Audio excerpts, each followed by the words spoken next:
Era uma tarde quente e o sol estava escaldante. Felipe estava sentado na calçada, ofegante e com sede, enquanto os carros e pessoas passavam por ele, ignorando sua presença. O garotinho de apenas 11 anos tinha acabado de acordar de uma soneca debaixo do seu papelão, mas seu corpo dolorido indicava que ele não tinha tido um bom sono. Ele olhou para o seu pote de esmolas e suspirou. Não tinha conseguido muitas moedas hoje, o que significava que ele não teria muito para comer à noite. O pobrezinho tinha aprendido a se contentar com pouco, mas às vezes era difícil. De repente, ele viu uma senhora idosa se aproximando, carregando várias sacolas pesadas. Ele se levantou e se ofereceu para ajudá-la, na esperança de que ela desse alguma gratificação. A senhora aceitou a ajuda de Felipe e agradeceu-lhe pelo gesto gentil. Mas quando ele percebeu que a senhorinha aparentava ser muito humilde e que talvez não tivesse muita condição, assim que ela perguntou se o garoto queria dinheiro em troca de sua ajuda, ele recusou educadamente.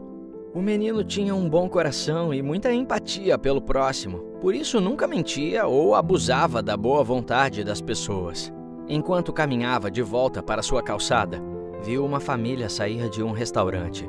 O coitadinho estava com tanta fome que seu estômago começou a roncar quando sentiu o cheiro da comida. Ele se aproximou e pediu algumas sobras, mas a família o ignorou e entrou no carro. Felipe suspirou e voltou a se sentar perto de seu papelão. Ele encostou a cabeça na parede fria e sentiu uma mistura de tristeza, solidão e fome. Pobre garotinho. Acontece que ele vivia nas ruas da cidade desde que se lembrava por gente. Era magricelo e pequeno para sua idade, com cabelos e olhos castanhos maltratados que refletiam o sofrimento de quem não tem um lar. A vida não era fácil para o pequeno Felipe. Ele passava a maior parte do tempo pedindo esmolas e procurando comida em lixeiras. Tinha que lutar contra o frio, o calor, a fome e a sede, além de enfrentar a indiferença e a hostilidade das pessoas que passavam por ele todos os dias. Sempre que ouvia alguém dizer "Shh, sai daqui, garoto imundo!", seu coraçãozinho doía inconformado com a crueldade delas. O menino foi criado por um grupo de moradores de rua que o acolheram quando ele ainda era um bebezinho. Pelo que se sabe, o encontraram abandonado em um local próximo ao beco onde eles moravam. Os sem-teto eram pessoas humildes e simples, que viviam em barracas de lona e dormiam em sacos de dormir. Apesar das dificuldades, eles tentavam ajudar uns aos outros e cuidaram do bebezinho como uma grande família. Felipe aprendeu muitas coisas com seus amigos na rua. Aprendeu a se virar sozinho, a encontrar comida e abrigo e a se defender dos perigos que espreitavam nas sombras. Ele também aprendeu a ser gentil, honesto e a não roubar ou enganar as pessoas, mesmo quando a tentação era grande. Era conhecido como uma criança feliz e sorridente. Ele nunca mentia, nunca trapaceava e sempre fazia o seu melhor para ajudar seus amigos, que eram como pais para ele. O garotinho era respeitado e admirado por todos, mesmo pelos adultos mais rudes e brutos do grupo. Até que um dia, em uma noite como qualquer outra para os moradores de rua, algo estava prestes a mudar tudo na vida deles e do menino. Eles estavam dormindo profundamente, exaustos após mais um dia lutando pela sobrevivência nas ruas, quando, de repente, um barulho estridente cortou o silêncio da noite. Eles acordaram em pânico e confusão, sem saber o que estava acontecendo. Em poucos segundos, uma multidão de jovens violentos invadiu o acampamento dos sem-teto, os atacando com garrafas cheias de líquido inflamável e panos em chamas. Os moradores, apavorados, acabaram se separando em meio ao caos e correndo em direções opostas para tentar escapar daquele ataque brutal. Alguns conseguiram fugir, mas outros não tiveram tanta sorte. O fogo se espalhou rapidamente pelas barracas improvisadas, deixando muitos deles feridos e queimados. Alguns não conseguiram escapar a tempo e perderam suas vidas naquele ataque covarde. Para o pequeno Felipe, aquele foi um momento traumático que mudou sua vida para sempre. Ele se perdeu do bando durante o alvoroço e correu sem direção, sem saber para onde ir. Ele viu seus amigos sendo queimados vivos e ouviu seus gritos de dor e desespero. A partir daquele dia, o pobre garotinho teve que aprender a viver sozinho, sem a proteção e a segurança deles. Passou a ter que lutar ainda mais para permanecer vivo nas ruas, sem amigos e sem família. Esse episódio terrível deixou uma cicatriz profunda no coraçãozinho do menino. Ele se tornou ainda mais vulnerável e exposto aos perigos que o cercavam, mas também se tornou mais solitário e, sempre que podia, compartilhava suas experiências e ajudava os outros moradores que encontrava por aí a superar suas dificuldades. As situações cotidianas que o pobrezinho enfrentava eram muitas. Ele tinha que lidar com a fome constante, com as noites frias e solitárias, com a falta de higiene e com a violência que ocorria nas ruas. Também enfrentava o preconceito e o desprezo das pessoas que o viam como um simples necessitado, sem valor algum. Apesar de tudo isso, Felipe nunca perdeu a esperança de um dia ter uma vida melhor. Ele sonhava em estudar, em ter uma casa e uma família, em ter amigos e uma vida digna. O garoto sabia que isso não seria fácil, mas ele acreditava que com perseverança poderia alcançar seus objetivos. Era uma criança corajosa e forte, que enfrenta as adversidades com humildade e determinação.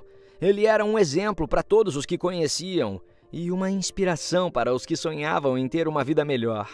Então, naquele dia escaldante, já perto do meio-dia, o pequeno estava andando pelas ruas da cidade com fome e sede e se cobrindo com um pedaço de papelão que tinha.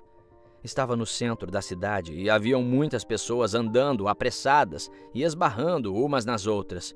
De repente, ele reparou em um homem engravatado com uma pasta preta muito bonita passando por ali. Ficou reparando nele e por um instante pensou: eu quero ser que nem ele quando eu crescer. Ele deve ter uma casa bonita e muito dinheiro. Eu nunca mais eu ia passar fome. E eu ia ter uma cama quentinha para dormir à noite. Mas esse breve momento de reflexão foi interrompido quando o garoto viu que algo caiu do bolso dele e o homem continuou andando. Ele correu e, conforme se aproximou, viu um objeto brilhando com o sol ali no chão. Era uma carteira de couro preto com um brasão dourado e as iniciais J.A. gravadas na frente. O menino pegou a carteira e olhou para frente, procurando pelo homem, mas ele tinha sumido entre a multidão. Então resolveu ver se tinha algum endereço dentro, mas quando abriu a carteira, o garoto ficou pasmo com a quantidade de dinheiro e cartões que tinha ali. Seus olhinhos brilharam. Nunca tinha visto tantas notas juntas. Felipe poderia ter ficado com todo o dinheiro se quisesse e nunca mais ter se preocupado em passar fome ou frio. No entanto, ele sabia que aquilo não seria certo e que ele precisava devolver para o seu dono. O menino foi em direção ao caminho percorrido pelo homem, olhando de um lado para o outro, mas nada. Ele tinha sumido. Até que, por um milésimo de segundo, ele o viu lá na frente e começou a correr pela rua atrás do milionário. Seus pés, com aquela sandália de correia quase estourando e toda desgastada, em que a parte do calcanhar nem existia mais, estavam doendo e ardendo de tanto correr naquele asfalto fervendo, mas ele continuou em busca do dono da carteira. E quando finalmente se cansou de correr e parou um pouco para respirar, ele viu o engravatado entrar num prédio altíssimo, muito chique. E Felipe foi correndo até lá. Ei, moço! Moço! Ei, sua carteira! Gritava o menino que corria quase sem fôlego, mas o perdeu de vista assim que ele entrou na empresa. O garotinho, assim que chegou no prédio e tentou entrar, foi impedido pelo segurança, que não o deixou passar. Ô garoto, que é? Ficou doido, é? O que você tá querendo fazer aqui? Vai embora, seu imundo. Aqui não tem esmola pra você, não. Falou o guarda. Felipe sempre ficava chateado por ouvir essas coisas, mas já estava acostumado. Então apenas explicou. Eu não quero esmola, não, senhor. Só quero devolver essa carteira que eu achei. Ei! O menino gritou no instante em que o segurança passou a mão na carteira. Me devolve! Pediu o menino. Mas aquele guarda ganancioso, vendo as iniciais de seu chefe na frente daquele belo objeto de couro legítimo, abriu de uma vez e começou a rir sarcasticamente quando viu a quantidade de dinheiro que tinha. É meu dia de sorte hoje. Falou enquanto pegava todo o dinheiro. Não, para! Me devolve! Você não pode pegar esse dinheiro, não é seu. Eu vou contar pra ele, disse o garotinho pulando, tentando alcançar as mãos daquele segurança enorme. Mas foi aí que o canalha deu uma bofetada no menino, que caiu no chão com lágrimas nos olhos. Sai daqui, seu moleque miserável! Aqui é muito elegante para você entrar todo sujo e fedendo assim. Além disso, você quer a carteira de volta? Toma! E a jogou vazia nos pés dele. Agora se manda, vai! Felipe pegou a carteira e se levantou correndo e choroso. Ele se sentiu humilhado e injustiçado. E o pobrezinho ainda acabou estourando a correia da sua meia sandália. Parou no parque que tinha na frente daquela empresa e se sentou num banco de onde era possível ver a entrada do prédio. O menininho chorava desconsolado e não sabia se era com a maldade do segurança ou porque sua fome agora estava chegando ao ponto de ser insuportável. Mesmo assim, decidiu esperar pelo engravatado para devolver a carteira. Enquanto isso, o homem engravatado, chamado Jorge Almeida, estava em sua enorme sala de escritório, olhando à vista pensativo. Jorge era CEO da maior empresa de tecnologia da cidade e, com certeza, o homem mais rico da região. O empresário estava cabisbaixo, como se estivesse refletindo algo que cortava seu coração. E ele realmente estava.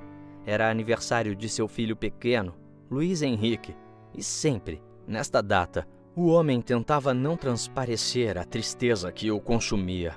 Passou o dia em aflição e então ele recebeu uma ligação para José Leôncio, seu detetive particular de mais de uma década. Conforme falava ao telefone com o investigador, Jorge foi ficando cada vez mais desanimado. Ele havia contratado o detetive para encontrar um de seus filhos que havia sido sequestrado quando era apenas um bebê. Este seria o 11º ano desde o desaparecimento do menino, e Jorge ainda se sentia perdido sem ele. Não só ele, sua esposa Scarlett sofreu por anos a perda do recém-nascido e se culpava por isso. Depois de uma longa conversa, o detetive disse a Jorge que não havia novas informações sobre o paradeiro de seu filho. O milionário desligou o telefone com o coração pesado e olhou para a foto de Luiz Henrique, sorrindo. A foto estava em cima de sua mesa. Ao mesmo tempo que sentia-se feliz por ter criado um menino tão lindo e gentil, ele não pôde deixar de chorar enquanto pensava em como sua vida teria sido diferente se o filho desaparecido estivesse ali. Era uma dor da qual já estava acostumado, mas que doía ainda mais a cada ano que passava. Oh Deus, como será que ele está? Será que um dia eu vou encontrar meu menino? Falou baixinho o homem, inconsolável. Mas ele não poderia mostrar essa tristeza na frente do seu outro filho, Luiz. Por isso se recompôs e começou a arrumar suas coisas, já que decidiu sair para comprar um presente para ele. Ele desceu no elevador, como sempre, cumprimentou os funcionários, como sempre, e se despediu do segurança, como sempre. Porém, algo inacreditável estava prestes a acontecer na vida daquele homem. Enquanto isso, Felipe, que passou o dia torrando no sol e morrendo de fome, observava as pessoas que passavam por ele com suas famílias tomando sorvete, rindo e conversando, e ficou imaginando como seria se tivesse uma casa e uma vida assim.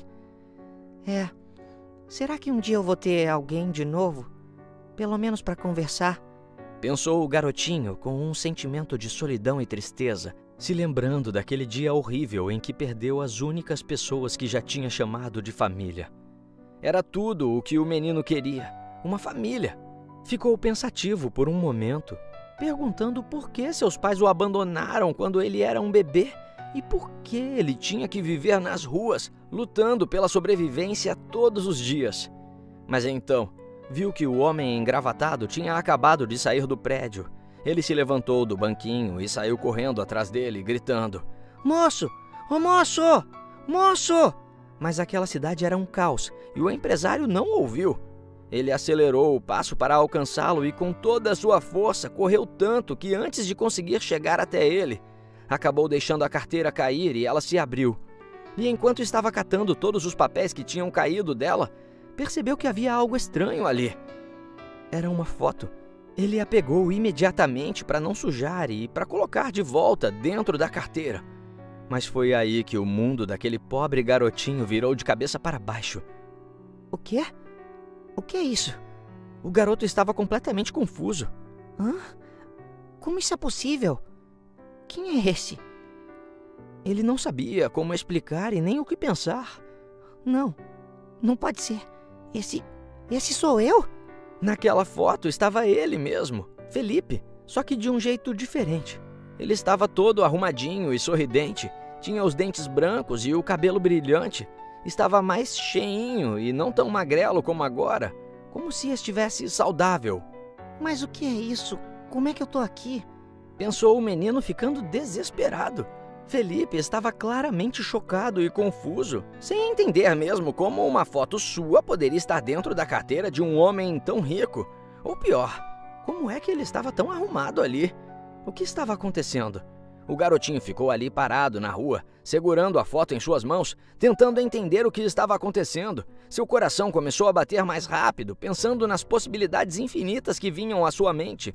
Foi aí que o pobre menininho olhou para frente. E quem estava parado ali, olhando para ele com um olhar petrificado? Justamente Jorge. O homem que tinha dado meia volta, pois passou a mão em seu bolso e percebeu que estava sem sua carteira. Teve que voltar para pegá-la e achava que tinha esquecido no escritório. Mas ao se deparar com aquele garotinho assegurando com uma mão e com a outra a foto de seu filho, Luiz Henrique, simplesmente não cria no que seus olhos estavam vendo. Jorge se aproximou lentamente do menino e pegou a foto em suas mãos, olhando para ela e para ele com uma dor intensa. Seus olhos simplesmente se encheram de lágrimas. Ele não conseguia acreditar que estava finalmente vendo seu filho novamente, o filho que tanto procurou durante anos. O homem caiu de joelhos e apenas largou todas as suas coisas. Abraçou Felipe com força, se acabando em lágrimas de felicidade e gratidão. Oh, meu Deus, eu te achei, meu filho. Meu filho, eu te achei. Eu te achei. Falou o homem, acariciando seu cabelinho todo sujinho. Felipe não sabia como reagir, mas sentiu um calor estranho e reconfortante em seu coração. O pobrezinho ficou em silêncio por um tempo. Tinha muitas perguntas, mas não tinha ideia de como as faria. Acontece que Jorge e Scarlett eram um casal feliz e muito rico que estava esperando um filho. Eles estavam radiantes com a notícia da gravidez, mas acabaram descobrindo que seriam gêmeos. Foi uma alegria só. Já estava tudo preparado para a chegada de Luiz Henrique e Felipe. A mãe tinha mandado encomendar 2 pulseirinhas de ouro com o nome de cada um gravados nelas, para não se confundir. Como eram muito ricos, uma quadrilha planejou o sequestro dos gêmeos e iriam pedir um resgate altíssimo. Mas algo deu errado e eles acabaram pegando apenas um dos bebês durante o nascimento. Um dos enfermeiros do parto de Scarlett fazia parte dessa quadrilha. Mas quando estava levando o primeiro bebê até os bandidos, alguém do hospital o viu e chamou a polícia. Foi um alvoroço terrível. Jorge, desesperado em busca do filho que tinham acabado de sequestrar, a pobre esposa dando à luz ao segundo filho sem a presença do marido ao lado dela, que era seu apoio emocional. As sirenes da polícia invadindo o hospital e aquele rebuliço de gente vendo o que estava acontecendo. Só que durante a fuga, a quadrilha foi perseguida pela polícia e acabou sofrendo um acidente, batendo o carro contra uma árvore no meio da estrada. Os criminosos saíram correndo, mas foram capturados e presos. Apenas o tal enfermeiro conseguiu fugir com o bebê pela floresta e o abandonou num beco escuro, quando voltou para a área urbana. Os pais ficaram arrasados. O mundo deles desabou em questão de segundos. Coitados, mas nunca desistiram de procurar o filho perdido e gastaram uma fortuna em investigações e buscas. O empresário sabia que o tempo passava rápido e que cada dia era uma chance a menos de encontrar seu bebê. Mas, infelizmente, esse tempo passou e ele nunca apareceu. Enquanto isso, a vida continuou para o bebê sequestrado, que foi encontrado por um grupo de moradores de rua que o batizaram de Felipe, conforme estava escrito em sua pulseirinha de ouro. Eles o criaram como se fosse parte deles, cuidando e o protegendo. Claro que pegaram a pulseirinha e venderam. Foi um banquete para eles por um tempo. Jorge continuou buscando seu filho, sem saber que o bebê que ele tanto procurava estava vivo e bem, mas vivendo como um sem-teto. E naquele dia escaldante, o homem estava triste e solitário, pois era mais um aniversário que seu outro filho, Luiz Henrique, passaria sem seu irmão gêmeo.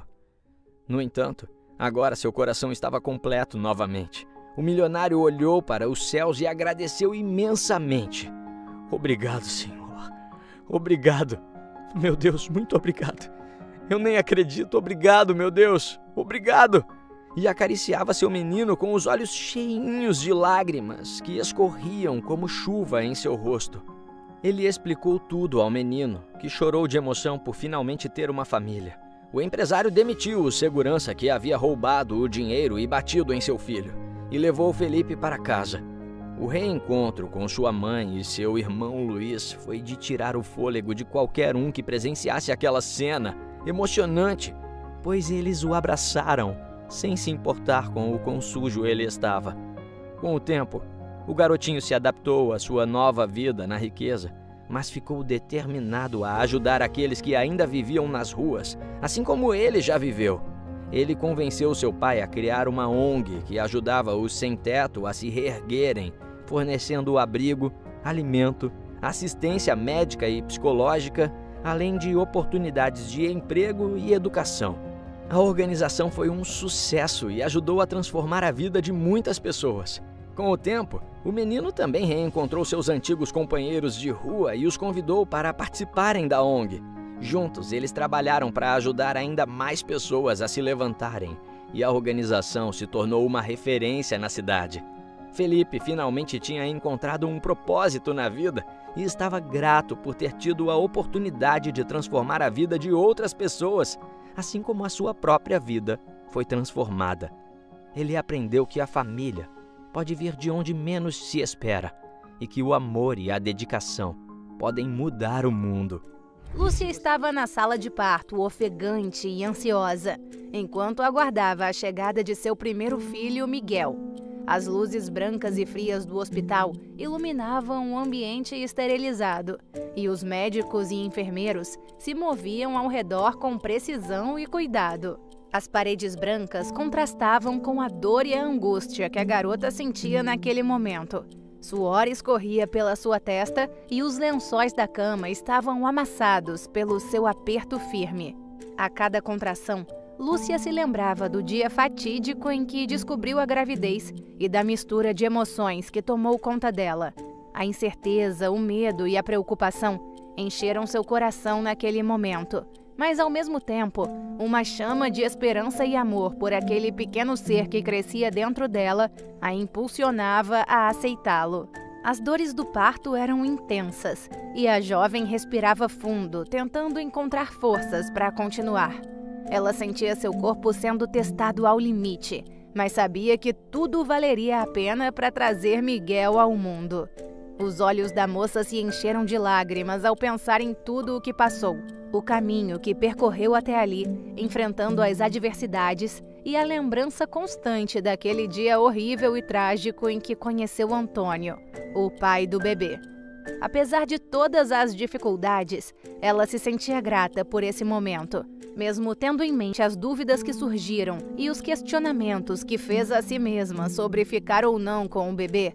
Ela sabia que Miguel era tudo para ela. Aquele pequeno ser que cresceu dentro de sua barriga era a manifestação do amor e da coragem que carregava em seu coração.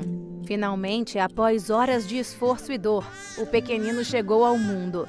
Os médicos rapidamente o limparam e o envolveram em um cobertor macio antes de entregá-lo aos braços da mãe. Ao olhar para o rostinho do filho, ela sentiu uma onda de emoções transbordando em seu peito. Lágrimas de felicidade escorreram pelo seu rosto, enquanto segurava aquele milagre em seus braços. A garota sabia que a vida não seria fácil para eles, mas estava determinada a proteger e amar Miguel com todas as suas forças. Agora não estava mais sozinha, pois tinha alguém para compartilhar seus sonhos, medos e esperanças. E mesmo diante de todas as adversidades, tinha a certeza de que o amor que sentia por seu miudinho a ajudaria a enfrentar qualquer obstáculo. Acontece que a pobre jovem tinha 17 anos e lutava para sobreviver em um mundo que parecia não lhe dar trégua. Sua vida era marcada pela pobreza e dificuldade que enfrentava diariamente. Morava em um bairro humilde, onde as casas eram apertadas e as ruas mal cuidadas. Os olhos de Lúcia carregavam o peso do sofrimento e a determinação de quem enfrentava a vida de cabeça erguida, apesar dos inúmeros obstáculos. Ela trabalhava incansavelmente, buscando qualquer oportunidade para ganhar um sustento e melhorar sua condição.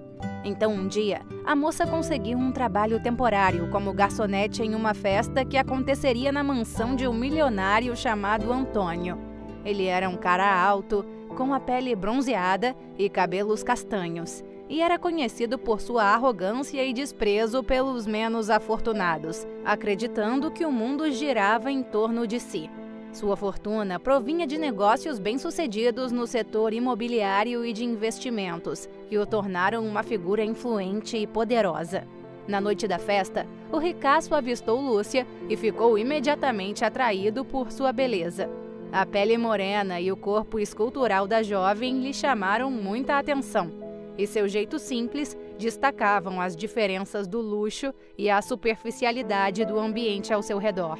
Ele se aproximou dela durante a noite inteira, tentando seduzi-la com palavras doces e promessas de riqueza. No entanto, a garota não estava interessada e resistiu às investidas de Antônio. Ele então decidiu agir de forma lamentável. Percebeu que ela tomava água a todo momento e, quando a jovem não estava por perto, colocou algo dentro da garrafinha de água da menina. Depois de um tempo, a solicitou que ela levasse vinho para ele em seu escritório. Lúcia foi, toda inocente. Então, chegando lá, ele a trancou e a agarrou, tentando beijá-la. Ela gritou muito, mas a festa estava tão alta que ninguém ouviria. "Relaxa, gatinha. Vamos só nos divertir", disse o canalha. Nesse momento, o efeito do que quer que tenha sido aquilo que ele colocou dentro da água dela começou a fazer efeito, e a moça foi perdendo a consciência. Quando acordou no dia seguinte, suas roupas estavam meio rasgadas, e sua meia calça também. Ela ficou apavorada, mas não se lembrava de praticamente nada do que aconteceu, exceto por alguns flashes confusos. Ela foi embora, correndo dali. Entretanto, após alguns meses, Lúcia descobriu que estava grávida e, sabendo que Antônio era o pai, o procurou para contar a notícia e exigir alguma postura. Mas quando a garota finalmente conseguiu falar com ele, o milionário reagiu com crueldade. "Tá ficando doida, sua vaca. Acha mesmo que eu vou cair nessa? Você só quer o meu dinheiro. Vai embora daqui."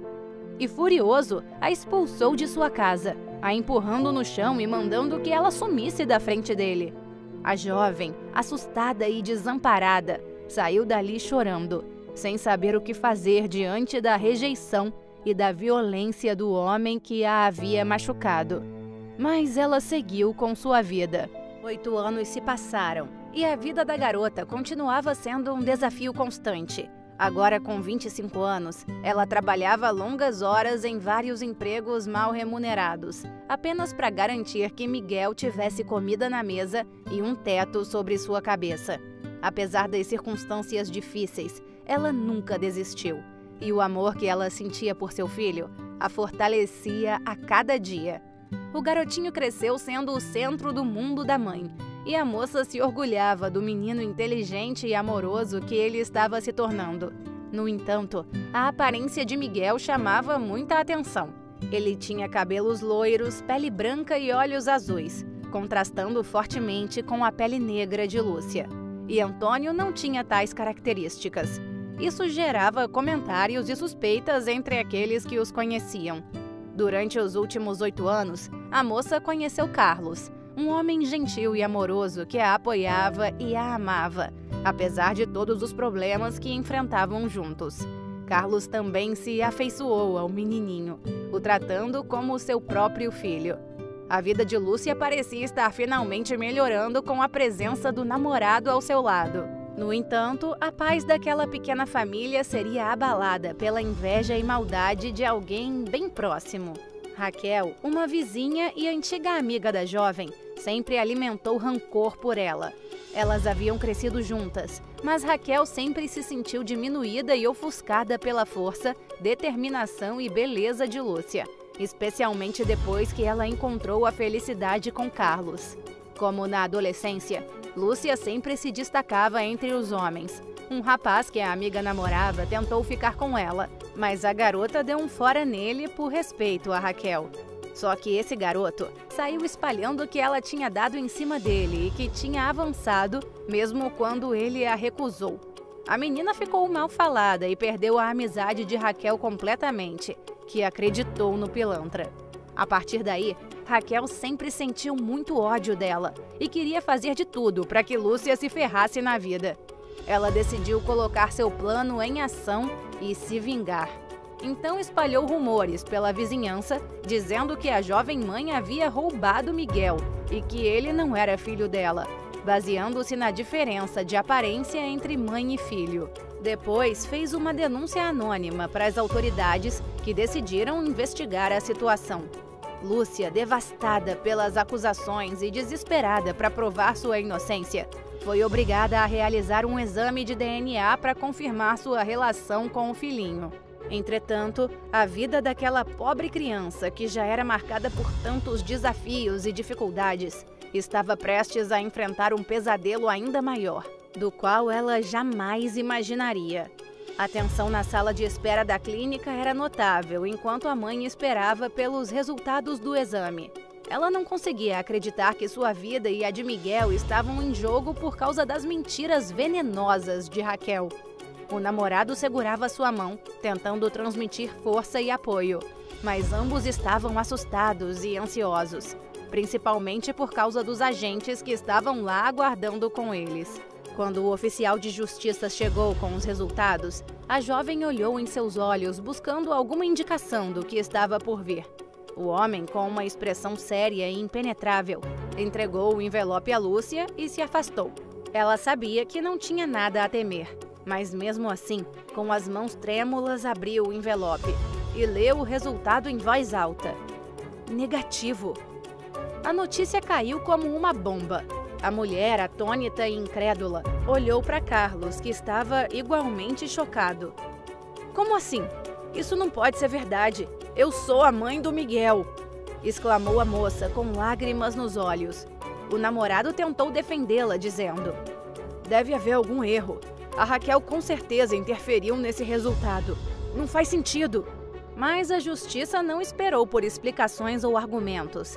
Acusada de roubo de crianças e fraude, Lúcia foi presa imediatamente. Enquanto era levada pelos policiais, ela gritava desesperadamente: eu sou a mãe do Miguel. Isso é um erro. Por favor, não me levem. Não me separem do meu filho. O pequenino, assustado e confuso com a situação, se agarrou ao padrasto, chorando e implorando para que sua mãe ficasse com ele. Mamãe, por favor, não vá. Eu te amo, mamãe. Gritava o pobrezinho chorando. A mulher foi levada sem dó para a prisão, onde teve de enfrentar a hostilidade e a violência das outras detentas. Ela passava as noites acordada aos prantos e pensando no filho, desesperada para encontrar uma maneira de provar sua inocência e voltar para ele. A injustiça da situação a consumia, a deixando com uma mistura de raiva e tristeza, que a acompanhava a cada momento. Enquanto isso, Carlos cuidava de Miguel e fazia o possível para apoiar Lúcia, prometendo lutar até o fim e trazer a verdade à tona para libertá-la daquele pesadelo. Na cadeia, a pobre jovem estava cercada por um ambiente sombrio e opressivo. Sua cela era pequena e úmida, com paredes cinzentas e uma cama de metal desconfortável. O colchão fino e desgastado mal proporcionava algum alívio para seu corpo cansado. O cheiro de mofo e desespero impregnava o ar, tornando cada respiração um lembrete constante de onde ela estava. As detentas que a rodeavam eram um grupo diversificado, cada uma com sua própria história e razões para estar ali. Algumas eram violentas e agressivas, enquanto outras eram mais silenciosas e reservadas. Lúcia tentava manter a distância, com medo de se envolver em problemas ou provocar confrontos. Porém, em um dia particularmente sombrio, a moça estava sentada em um canto de sua cela, com lágrimas silenciosas escorrendo pelo rosto, quando uma detenta chamada Valentina se aproximou. Valentina era uma mulher de aparência dura, com tatuagens cobrindo os braços, cabelo bem curto e um olhar severo no rosto. Mas ela se sentou ao lado da jovem e perguntou: "Por que você está chorando, garota?" Lúcia hesitou por um momento antes de responder. Eu sinto falta do meu filho e eu descobri que tô grávida de novo agora." A presidiária suspirou e disse: "A vida aqui é difícil, especialmente para mães. Mas você precisa ser forte, garota. Por você e pelos seus filhos. Eu também tenho filhos e te entendo." A jovem assentiu, enxugando as lágrimas. "Eu sei. Eu vou lutar até o fim para provar minha inocência e voltar para minha família." Coitada. Conforme os dias se transformavam em semanas e as semanas em meses, Lúcia enfrentava cada momento com uma mistura de determinação e medo. A gravidez avançava e ela se preocupava com o futuro do bebê e como isso afetaria sua luta pela liberdade. Ansiava pelo minuto em que poderia abraçar Miguel novamente e apresentá-lo ao irmãozinho ou irmãzinha que estava a caminho. Apesar do ambiente hostil e das circunstâncias terríveis, a jovem mãe tentava encontrar força em seus momentos de fraqueza. Ela pensava em Carlos e em seu amor incondicional, em seu filhinho e no sorriso doce que iluminava seu rosto. Essas lembranças eram o que a mantinham de pé, alimentando sua determinação de lutar por sua inocência e por sua família.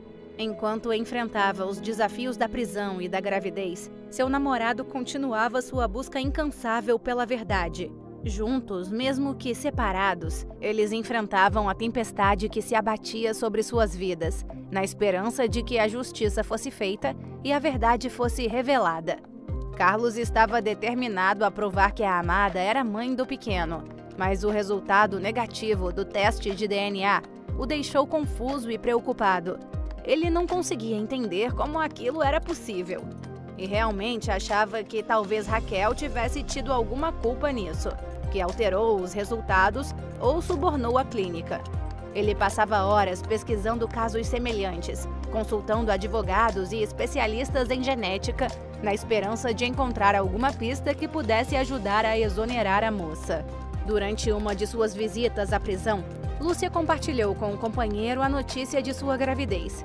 Ele ficou surpreso, feliz e preocupado ao mesmo tempo, mas também viu uma oportunidade, talvez um novo teste de DNA em que ele procurasse uma clínica e tivesse certeza de que os resultados seriam verdadeiros, pudesse lançar alguma luz sobre o resultado negativo do teste de Miguel. Então pediu um recurso e, com o consentimento da namorada, o homem solicitou à justiça a realização de um novo teste e também um pré-natal. Ele esperava que o exame mostrasse que Lúcia era a mãe biológica de Miguel e que a criança que esperava era irmã do garoto. No entanto, quando os resultados chegaram, eles foram novamente destruídos. O teste de DNA também deu negativo para tudo. Ela não era mãe nem do menininho e nem do bebê que estava dentro de sua própria barriga. Como isso era possível? Lúcia se sentiu desesperada e completamente sem chão. Seu mundo parecia desmoronar e ela não conseguia entender como aquilo estava acontecendo. Como assim, meu Deus? Ela chorava. Eu sei que eu sou a mãe dessas crianças, mas como é que eu posso provar isso se os testes continuam dando negativo? O caso da jovem estava ficando famoso e manchetes surgiam na TV o tempo todo. Mãe acusada de roubo de bebê enfrenta nova reviravolta. Teste de DNA pré-natal também dá negativo. As pessoas estavam chocadas e intrigadas com a história, e a opinião pública estava dividida. Alguns acreditavam na inocência dela, enquanto outros a acusavam de ser uma mentirosa e uma criminosa. A mídia não perdeu tempo em explorar todos os detalhes do caso, fazendo reportagens especiais e entrevistando especialistas em genética, direito e psicologia. A vida daquela pobre mãe estava sendo exposta e dissecada, e a pressão sobre ela e sua família só aumentava. Carlos, vendo o sofrimento da amada e percebendo o impacto que a exposição da mídia estava causando, decidiu entrar em contato com um jornalista investigativo de renome, Pedro Silva. Ele acreditava que Pedro poderia ajudar a desvendar um mistério sobre o caso e, quem sabe, encontrar a verdade que parecia tão distante.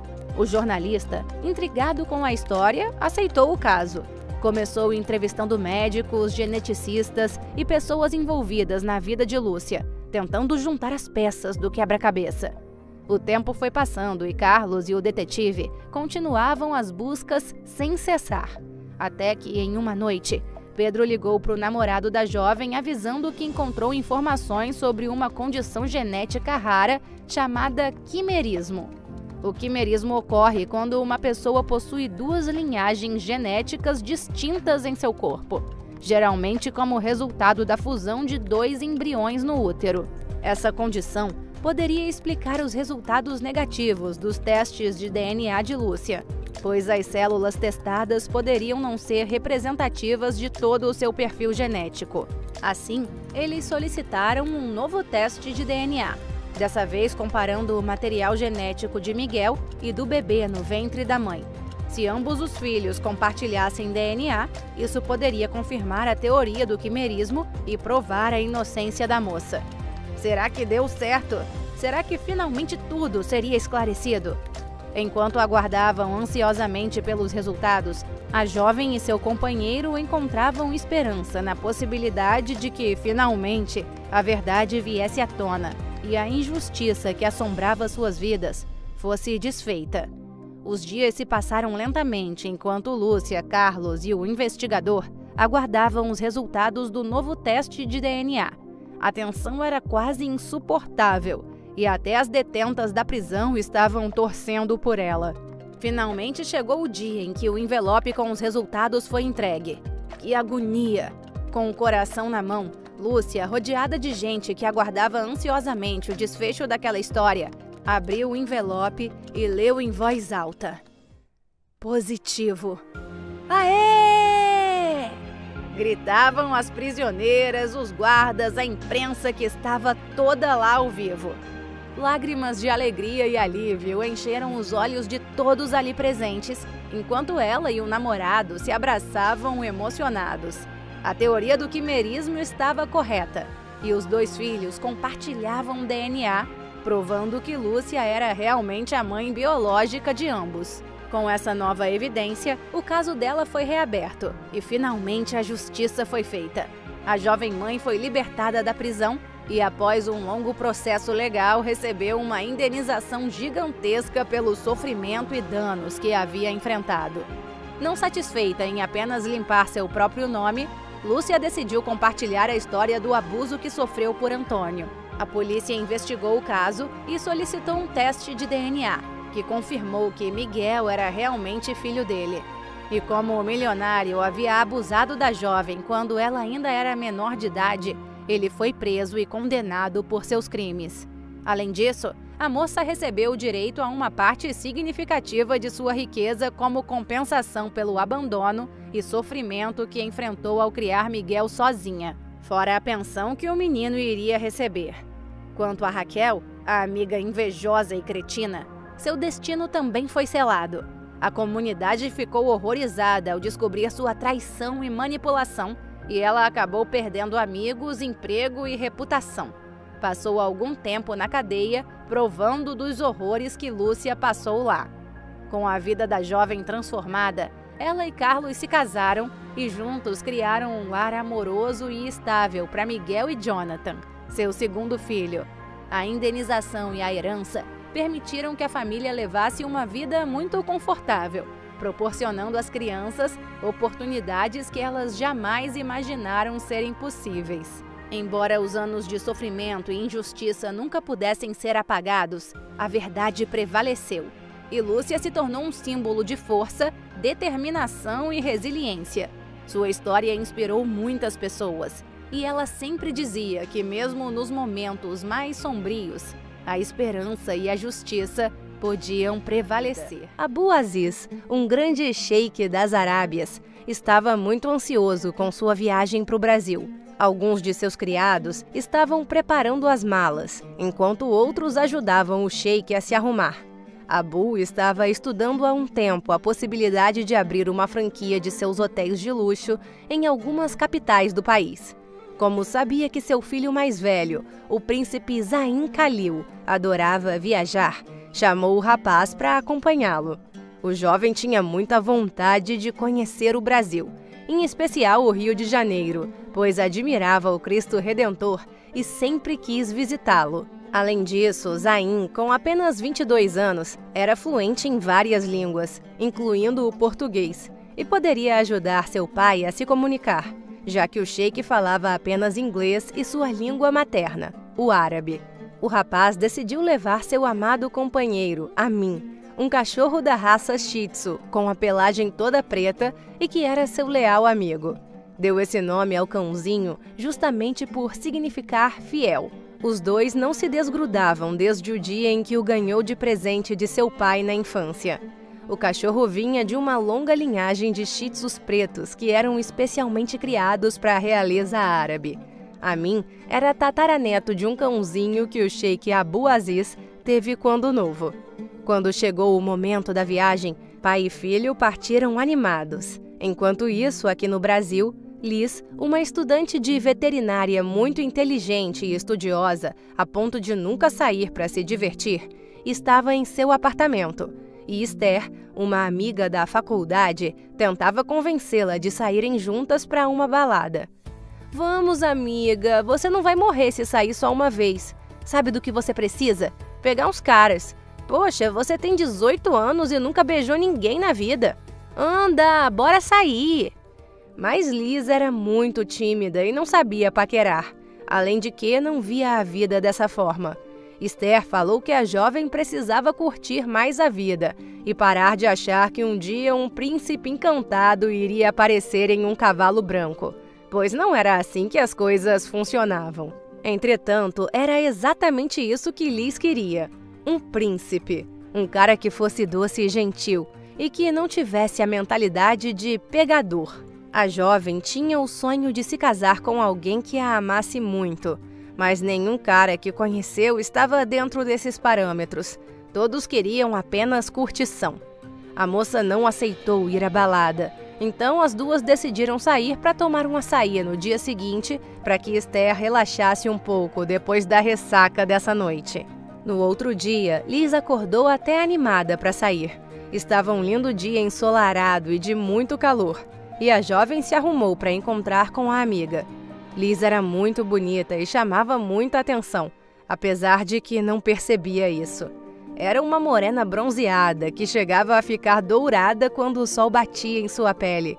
Tinha cabelos ondulados castanhos e um sorriso lindo e gentil.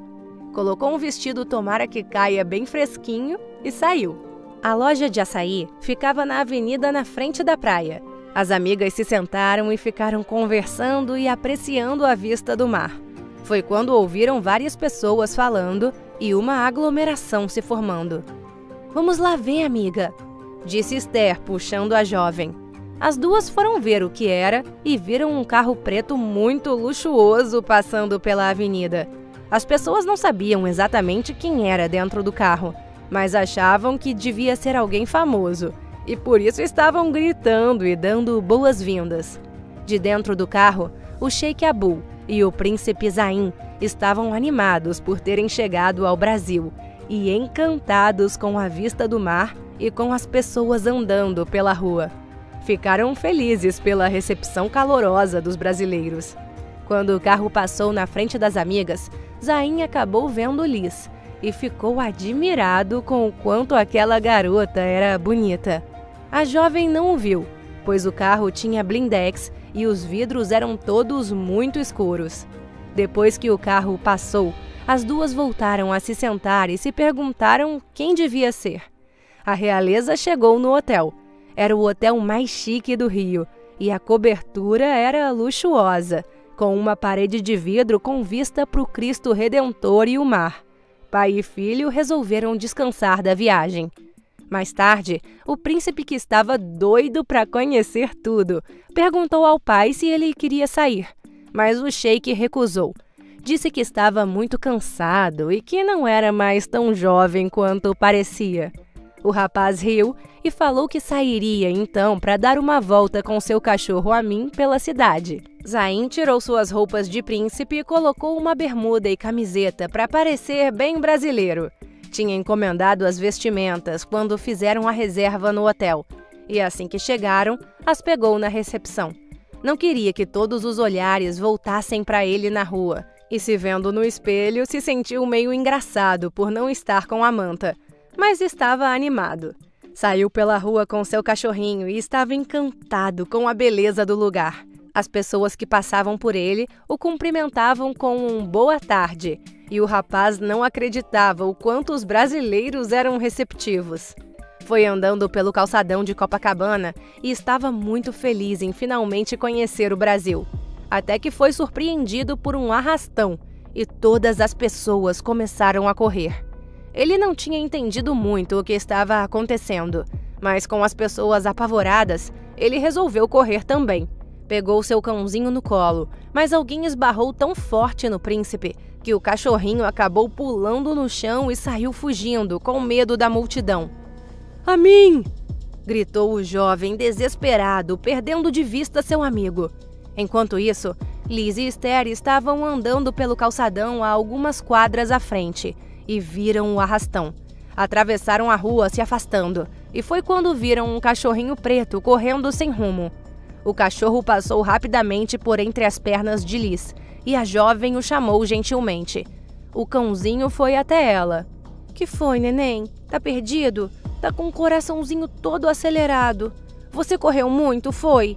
Falou Liz com o cachorrinho enquanto fazia carinho e olhava pelos lados procurando o dono. A jovem veterinária percebeu que o cachorro tinha uma pelagem muito brilhante e estava cheiroso. Sabia que era muito bem cuidado e que só poderia ser de alguém muito rico para ser tratado daquele jeito. Afinal, expelia um perfume que supostamente era caríssimo. Então, as duas amigas começaram a procurar pelo dono do animal. Zayn gritava por Amin várias e várias vezes, mas o amigo havia sumido na multidão. Ficou desolado e o procurou durante um bom tempo até escurecer. Mas sempre que o jovem príncipe ia para um lado, Liz ia para o outro, se desencontrando. A noite chegou e Esther, que já estava de saco cheio de tanto andar procurando pelo dono do cachorro, resolveu ir embora. Mas Liz ficou mais um tempo. Quando já estava cansada, a jovem foi embora e levou o cãozinho junto.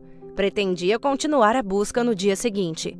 Passou em um pet shop na volta para casa e comprou a ração Royal Canin, a ração mais cara da loja, e produtos de ótima qualidade para dar um banho no cãozinho. Gastou quase todas as suas economias do mês em todos aqueles itens, mas sabia que o cachorrinho era de alguém rico e que o dono poderia achar ruim se ela desse ração barata ou se usasse algo que não fosse bom para os pelos dele.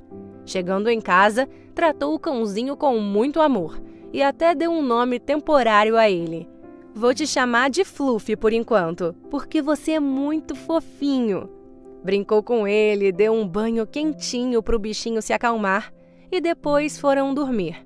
O jovem príncipe, já no hotel, começou a chorar desconsolado, imaginando que o pior havia acontecido com Amin.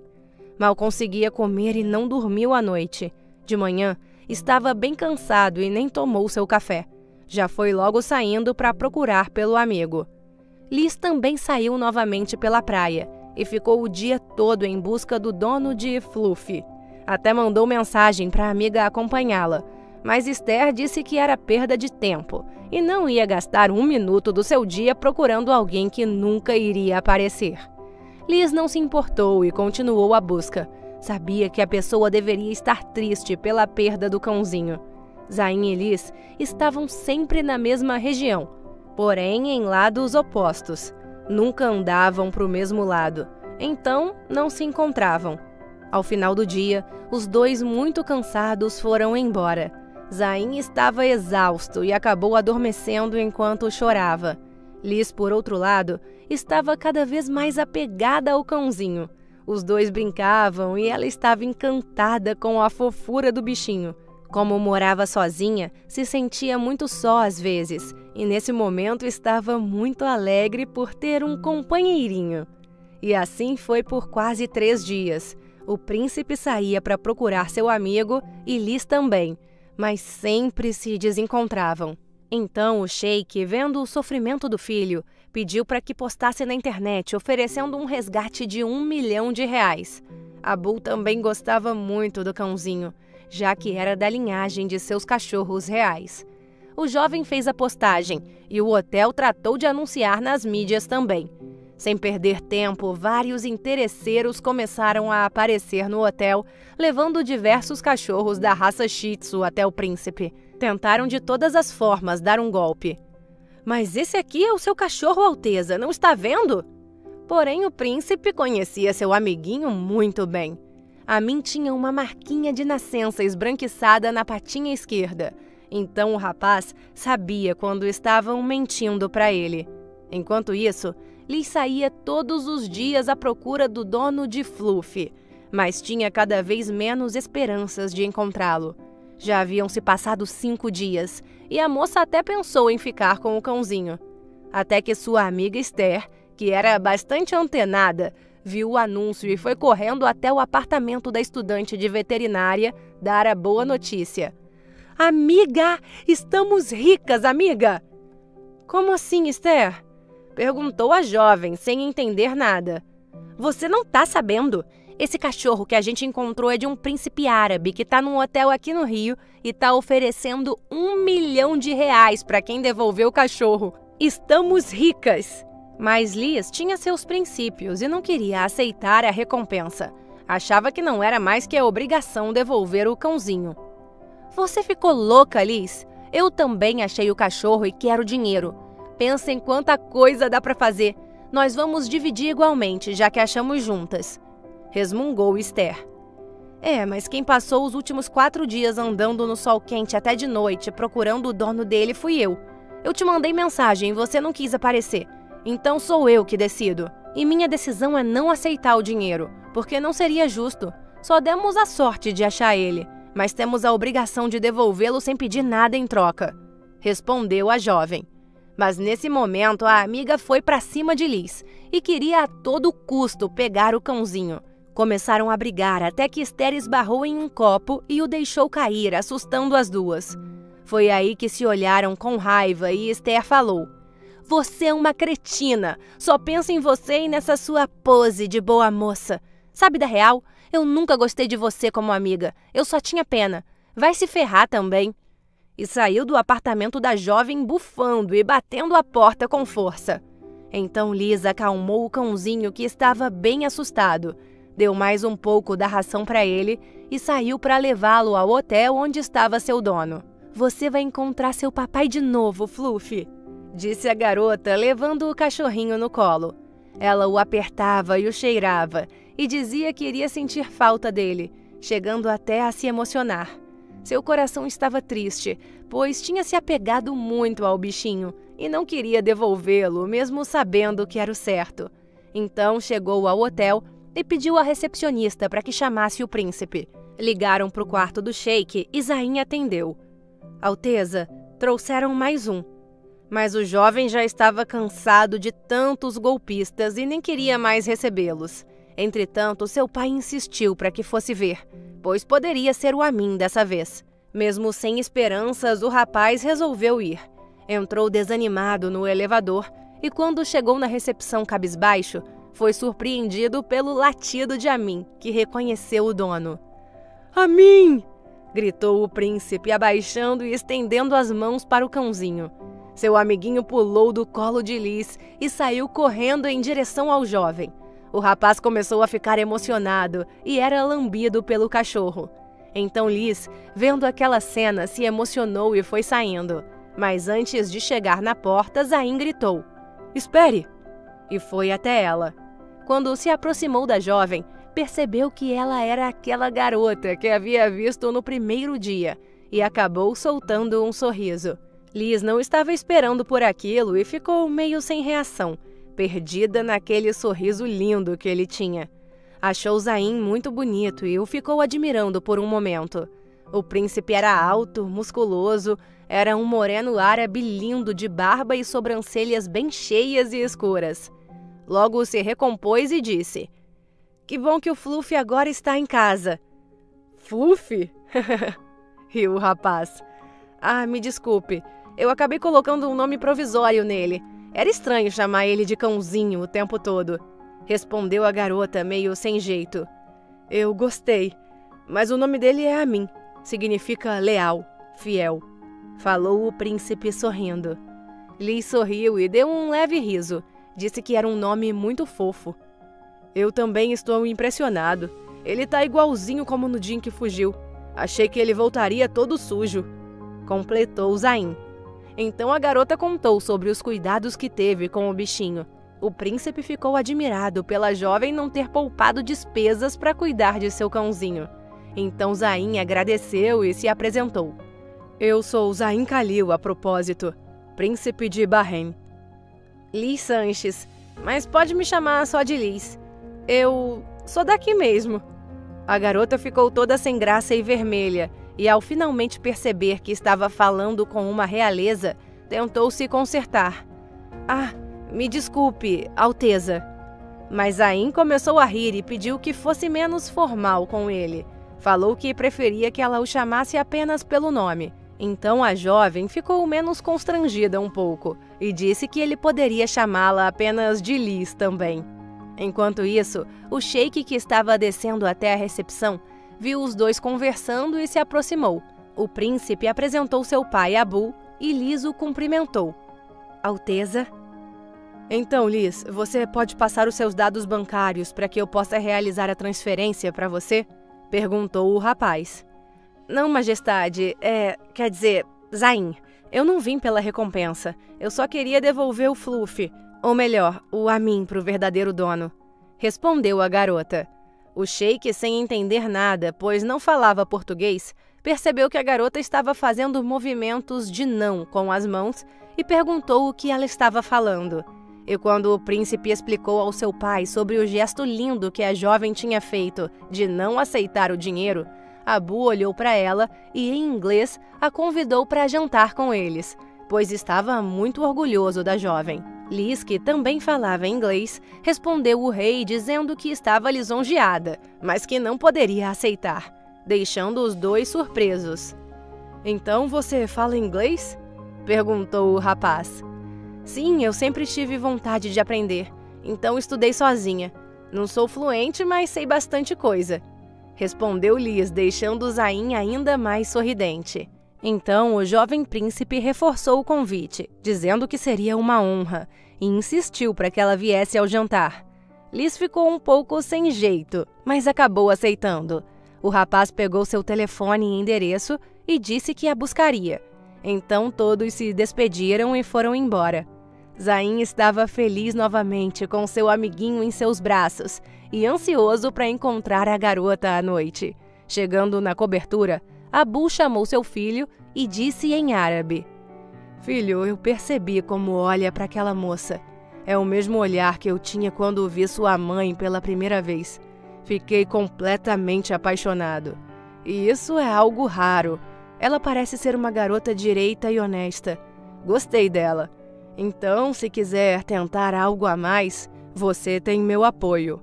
O rapaz agradeceu e o pai completou dizendo que nesta noite iria deixá-los sozinhos para se conhecerem melhor. E assim foi. Em casa, Liz se arrumou toda e estava nervosa e muito ansiosa com o jantar. Pegou seu melhor vestido, um vestido longo de seda vermelho que tinha comprado para usar em sua formatura, e fez uma maquiagem bem bonita. E quando já estava pronta, recebeu uma mensagem de Zayn dizendo que tinha chegado. Liz ficou abismada. Ele estava de limusine e foi um perfeito cavalheiro.